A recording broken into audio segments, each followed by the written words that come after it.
Hi, I'm Elder Larson. I'm the housing coordinator for the Oregon-Salem Mission. We have a serious homeless problem in the Oregon-Salem Mission. As I've traveled the mission, I've seen it in the most unexpected places. Kitchen counters, study desks, living room floors, under beds, in closets, on top of washers, dryers, all kinds of stuff without a home. Whole encampments of junk piled here and there with no place to live.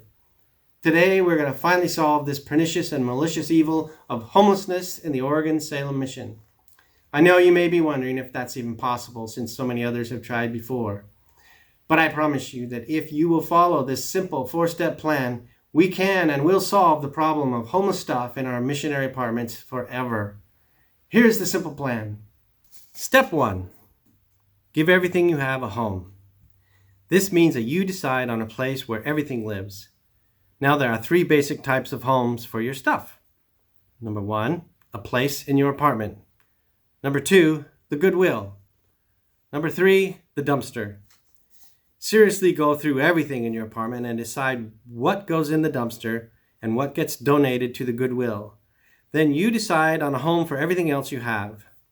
For example, your shoes always live in your closet, your books on a bookshelf, the vacuum cleaner in the hall closet, the cereal box on the pantry shelf, your dirty clothes in a laundry basket, and on and on.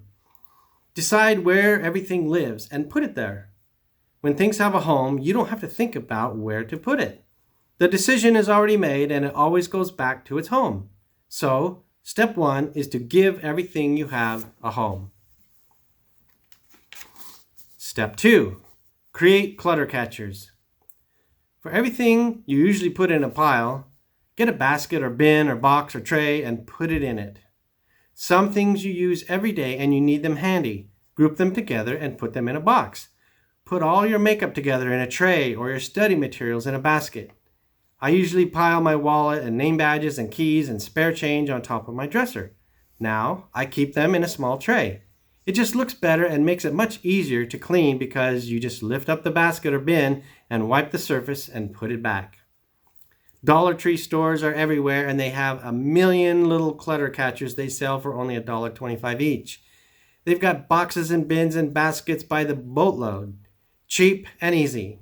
So now, instead of throwing that thing in a pile, it can live in a beautiful, neat, and tidy basket or bin.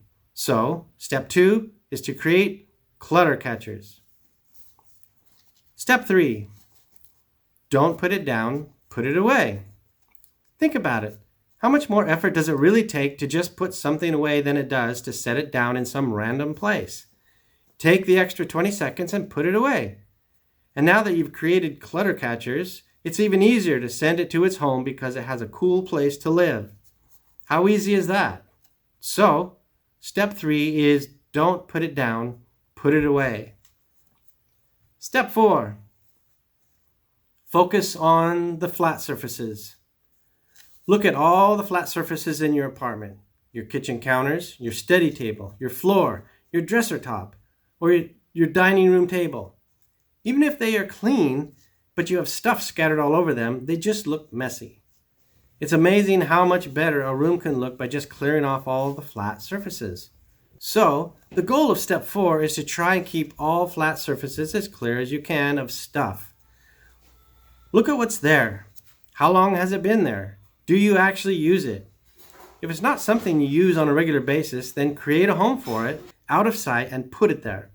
Believe me, this one act alone of keeping flat surfaces clear of clutter will make a huge difference in your apartment and has probably been scientifically proven to cure anxiety and depression. So for step 4, take the Clear the Clutter challenge by focusing on flat surfaces. That's it. Those are the 4 steps to solving the homeless stuff problem in the Oregon-Salem Mission. Step 1, give everything you have a home. Step 2, create clutter catchers. Step 3, don't put it down, put it away. And step 4, focus on the flat surfaces.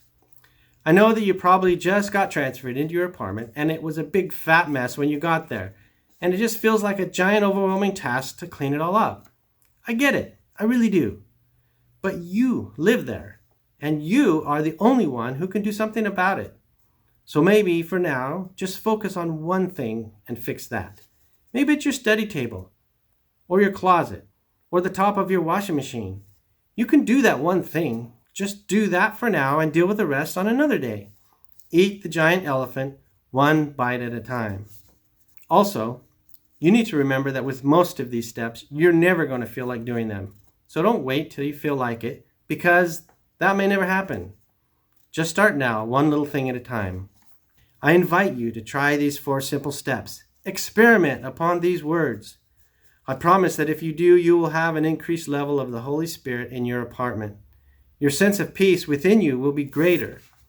Your study time will be more effective, and your relationship with your companion will be better than it ever was. Remember that the Lord has counseled us to organize ourselves and prepare every needful thing, to establish a house of glory, a house of order, a house of God.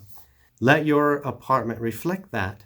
Let it be a home where even God can dwell and not be homeless. Thank you. Hi, I'm Elder Larson. I'm the homeless coordinator